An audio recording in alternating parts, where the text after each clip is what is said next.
નમસ્કાર, આપ જોઈ રહ્યા છો સ્પાર્ક ટુડે ન્યૂઝ. ગાંધીનગરના ચડાસણામાં જાતિવાદનું દૂષણ વરરાજાને વરઘોડા પરથી નીચે ઉતાર્યો અને અપશબ્દો બોલી વરરાજાને લાફો મારવામાં આવ્યો. જાતિ વિષયક શબ્દો બોલી જાનથી મારી નાખવાની ધમકી આપવામાં આવી. આ સમગ્ર ઘટના મામલે પોલીસે કાર્યવાહી હાથ ધરી છે.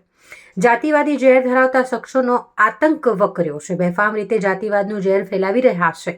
ગાંધીનગરના ચડાસણ ગામે 4 શખ્સોએ દલિત વરરાજાને અપશબ્દો બોલ્યા, ઘોડી પર બેઠેલા વરરાજાને લાફો માર્યો અને વરરાજાને નીચે ઉતારી ધમકી પણ આપી.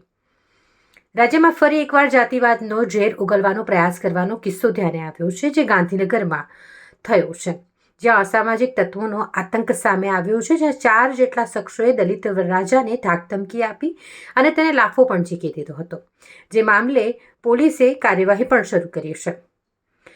ગાંધીનગરના ચડાસણ ગામે જાતિવાદી ઝેર ધરાવતા અસામાજિક તત્વોએ જાનને રોકી આતંક મચાવ્યો અને અમારા ગામના તમને રિવાજ નથી ખબર કહી ઘોડી અને ડીજે વગાડનાર લોકોને ગામમાંથી ભગાડી દીધા હતા.